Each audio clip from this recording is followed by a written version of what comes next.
Before we begin, let us know where you're listening from. After the story, rate it from 1 to 10. Now, let's start. The phone buzzed on the nightstand at exactly 10:47 p.m., just as it had every night for the past 3 weeks. Olivia Zimmerman's hand trembled as she reached for it, knowing what she would see. The same 10 digits, her husband's number, illuminated across the screen in the darkness of their bedroom. Their bedroom. It still felt like theirs, even though Frank had been gone for almost a month now. Olivia took a deep breath and opened the message. Remember when we danced in the rain outside that terrible seafood restaurant in Boston? I've never seen you laugh so hard. Her eyes welled with tears. She remembered it perfectly, Frank spinning her around in the downpour after they'd fled from possibly the worst clam chowder ever served. They were soaked to the bone, but they didn't care. It was their 5th anniversary, and nothing could dampen their spirits. But Frank Peterson was dead. The funeral had been on a Tuesday. Closed casket. The accident had been too severe for viewing. Olivia placed the phone face down on the nightstand and pulled the covers over her head. She wouldn't reply. She hadn't replied to any of them. How could she? The police had Frank's actual phone in evidence. They'd confirmed it was recovered from the wreckage. This had to be some cruel joke, some terrible glitch, or worse, someone trying to torment her. Tomorrow, she would change her number. She should have done it weeks ago. But she didn't. They're getting more specific, Olivia told her sister Melissa over coffee the next morning. The first few were generic. I love you or thinking of you. But now they're memories. Detailed ones. Melissa's brow furrowed as she stirred her latte. Have you told Detective Sawyer? And say what? That my dead husband is texting me? He already thinks I'm on the edge of a breakdown. Olivia pushed her untouched muffin away. Besides, I've checked with the phone company 3 times. They say the number isn't active. It's impossible. Nothing's impossible, Liv. Someone could be spoofing his number. But who would know about Boston? About the rain? We never posted about that online. Melissa reached across the table and squeezed her hand. Maybe it's time to see Dr. Carter again. These messages are keeping you stuck. Olivia pulled her hand away. I'm not stuck. She couldn't find the words. What was she? Grieving, yes. Confused, absolutely. But there was something else, something she couldn't admit to Melissa or anyone else. A part of her was waiting for these messages, clinging to them like a lifeline. Frank's brother Fletcher was at the house yesterday, Olivia said, changing the subject. He's still looking for that manuscript Frank was working on. I told him I haven't found it. The one about the paranormal phenomena? Frank's pet project? Olivia nodded. Fletcher thinks it could be published posthumously, but I've torn the office apart. It's not there. What she didn't tell Melissa was that she'd stopped looking. The thought of someone else handling Frank's unfinished work, editing his words, packaging his passion into something marketable, it made her physically ill. Maybe it's for the best, Melissa said softly. You need to start looking forward, not back. That night, Olivia sat on the edge of the bed, staring at the phone. It was 10:46 p.m. She'd spent the whole day considering Melissa's advice about changing her number, about moving forward. She'd even called Dr. Carter and scheduled an appointment for next week. But now, as the minutes ticked closer to 10:47, she found herself holding her breath, waiting. The screen lit up exactly on schedule. I never told you this, but I finished the book. It's in the loose floorboard under my desk. The ending will surprise you. Olivia's heart hammered in her chest. The manuscript. The one Fletcher was looking for. The one she'd searched for herself, before it became too painful to go through Frank's things. Her fingers hovered over the keypad. For the first time since the messages began, she typed a response. Who is this? She hit send before she could change her mind. Then she waited, watching the screen, praying for those 3 dots to appear, indicating someone was typing back. Nothing happened. Olivia stood on shaky legs and walked to Frank's office. She hadn't been in there for weeks. The room still smelled like him, a mixture of coffee and the sandalwood cologne she'd given him last Christmas. She knelt beside the heavy oak desk and ran her fingers along the floorboards. One moved slightly under her touch. It took some effort, but she managed to pry it up, revealing a small space beneath. There it was. A thick manila envelope with completed written across the front in Frank's familiar scrawl. Olivia clutched it to her chest and wept. "The thing is, I haven't read it yet," Olivia told Dr. Carter 3 days later. The therapist's office was just as she remembered, comfortable but clinical, with diplomas lining the walls and a box of tissues strategically placed on the side table. "Why not?" Dr. Carter asked, her pen poised above her notepad. "Because once I do, it's over. It's the last new thing of his I'll ever experience." Olivia twisted her wedding ring, a nervous habit she'd developed since Frank's death. "And because I'm afraid of what it might say." "About the paranormal?" "About everything." Frank was intuitive. He saw connections others missed. What if he somehow knew? What if the book is some kind of message? Dr. Carter set down her pen. "Olivia, you know that's not possible." "The texts aren't possible either, but they're happening."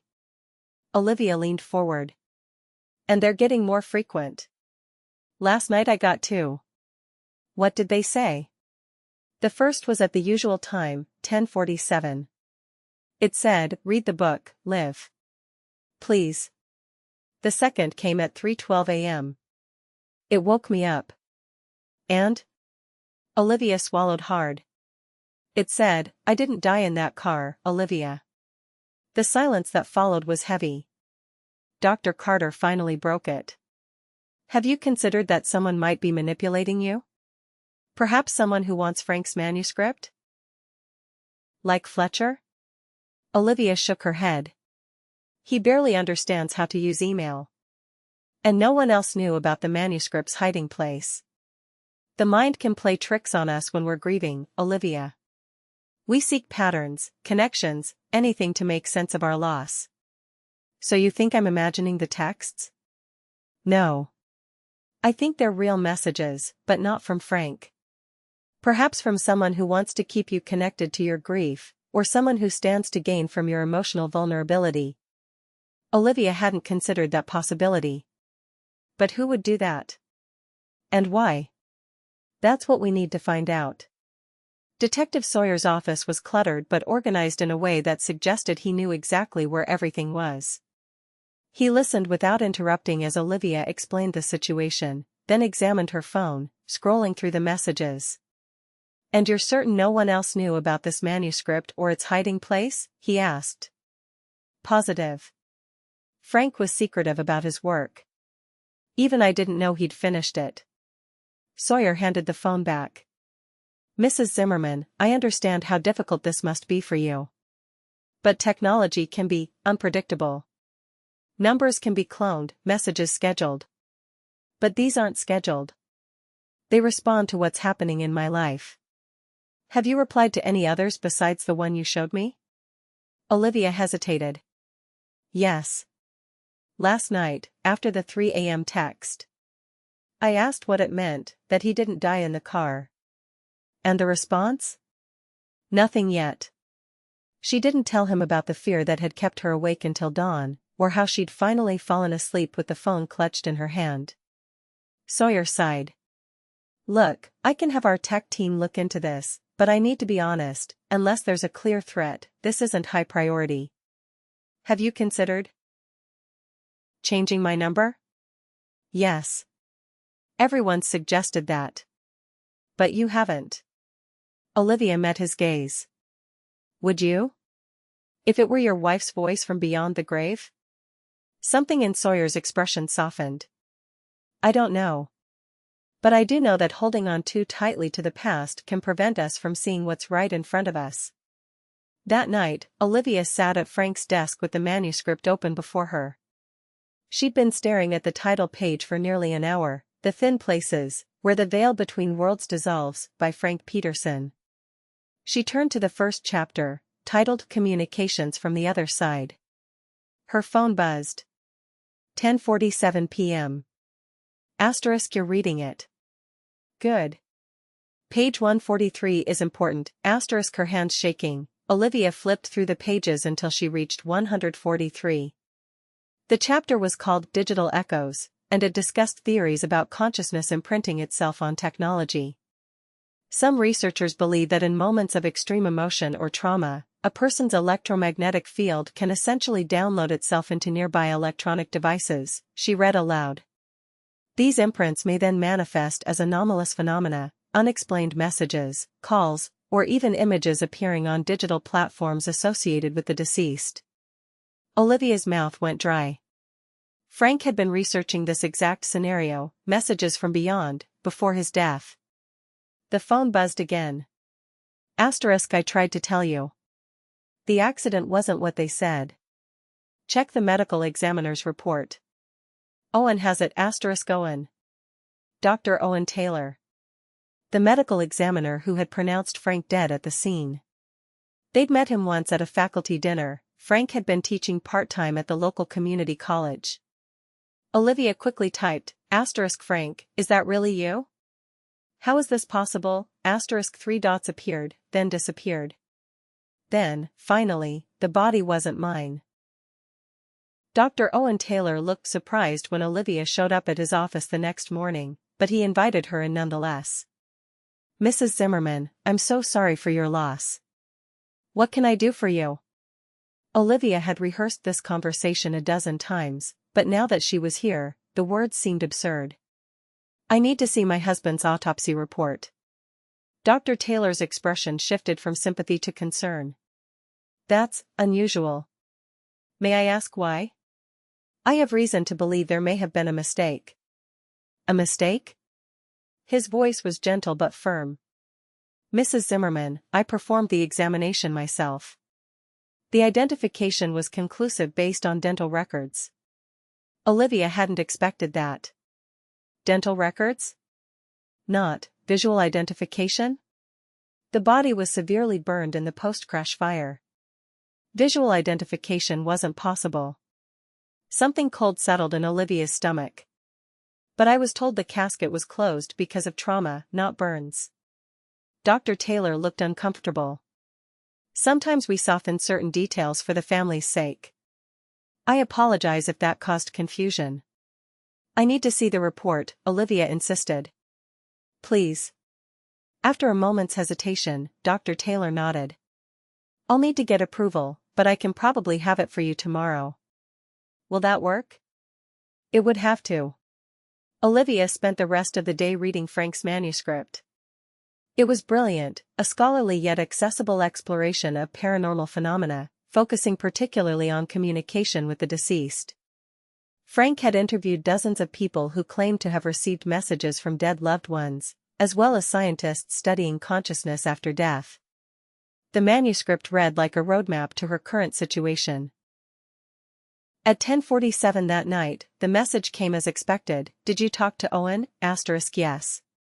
He's getting me the report tomorrow. Frank, I need to know, if you're not dead, where are you? What happened? 3 dots appeared, lingered, then, not safe to explain here. Check the bank statement from March. The withdrawal in Oak Ridge, Oak Ridge. A small town about 2 hours north. Olivia remembered questioning the withdrawal, nearly $5,000 in cash, but Frank had explained it away as research expenses for his book. She pulled up their online banking and found the transaction from March 15, just 2 weeks before the accident. Frank had never been great with finances, leaving most of the banking to her. Why would he need so much cash for research? Another text came through, there's a motel there. The Pinewood.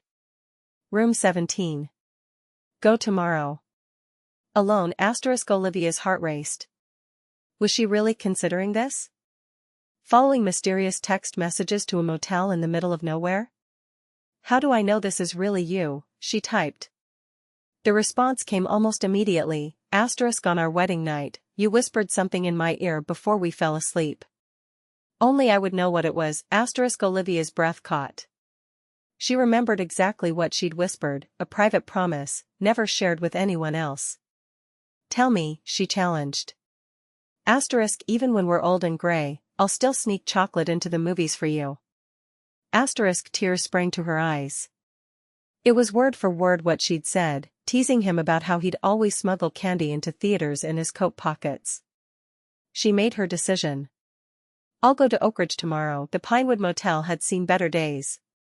Paint peeled from the exterior walls, and the neon vacancy sign flickered erratically. Olivia sat in her car, staring at room 17's door, gathering her courage. Dr. Taylor had called that morning. The autopsy report confirmed the body was identified through dental records matching Frank's.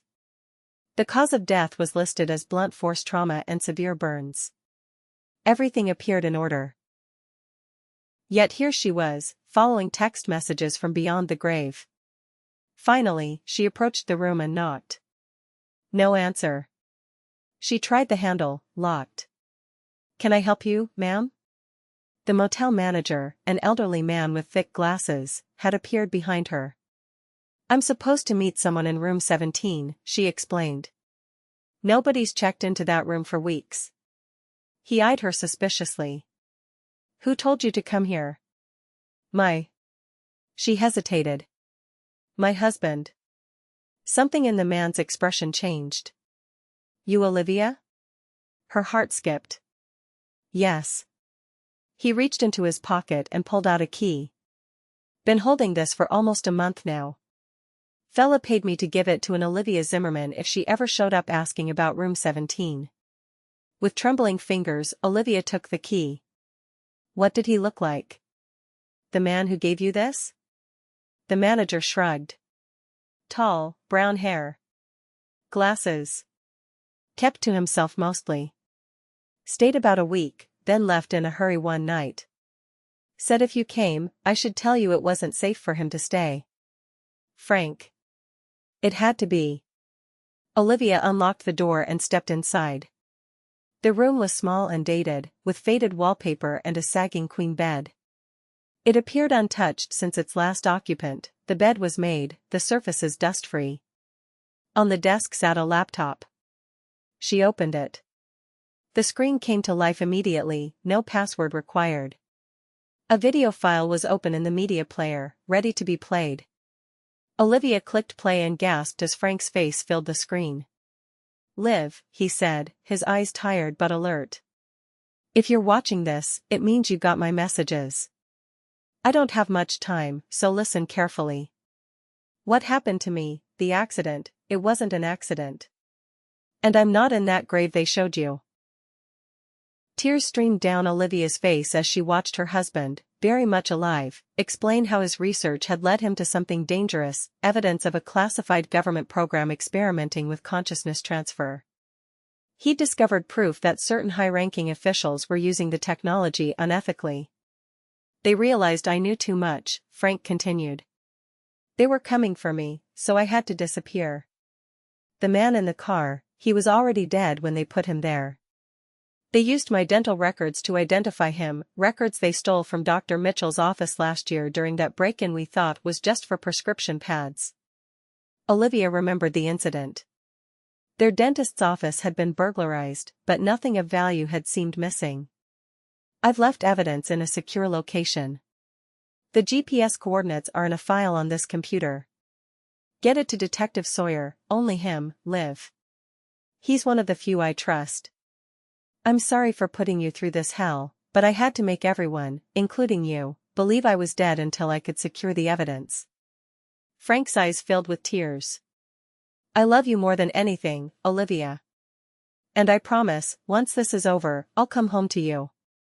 Watch for my messages, they're the only safe way I can communicate for now. The video ended, leaving Olivia stunned in the silence of the motel room. Her phone buzzed. It wasn't 10:47 p.m., but a message appeared from Frank's number. Did you find it? Yes, she typed back. I can't believe you're alive, I'm sorry for the pain I caused you. But it was the only way to keep you safe, where are you now? can't say. But I'm watching out for you.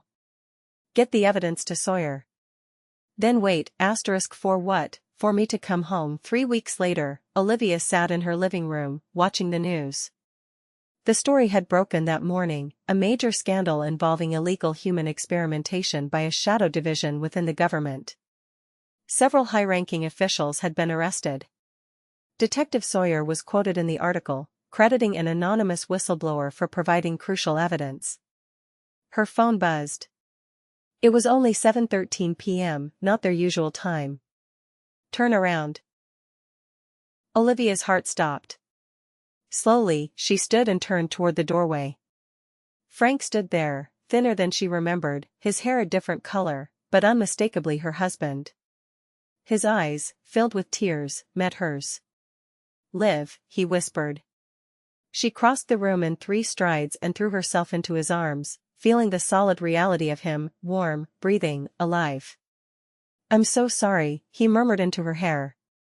"Can you ever forgive me?" Olivia pulled back to look at his face, touching it gently as if to make sure he was real. "You came back. That's all that matters."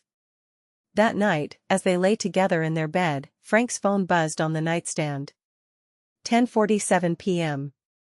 They both looked at it, then at each other, confused. Olivia reached for it and opened the message. "Welcome home, Frank. Take care of our girl." The number was listed as unknown.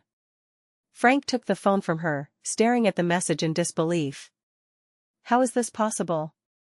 Olivia smiled and curled against his side, breathing in the scent she thought she'd lost forever.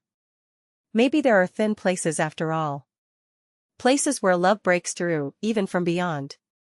She thought about the manuscript, about all the stories Frank had collected of messages from the other side. Perhaps some mysteries weren't meant to be solved, but simply accepted as reminders that the connections between souls transcend understanding. Whatever or whoever had sent those messages when Frank was gone had led her back to him. For that, she would be eternally grateful. As she drifted off to sleep in her husband's arms, Olivia's last thought was that sometimes, the most incredible love stories don't end with death. Sometimes, they begin again with a text message from beyond.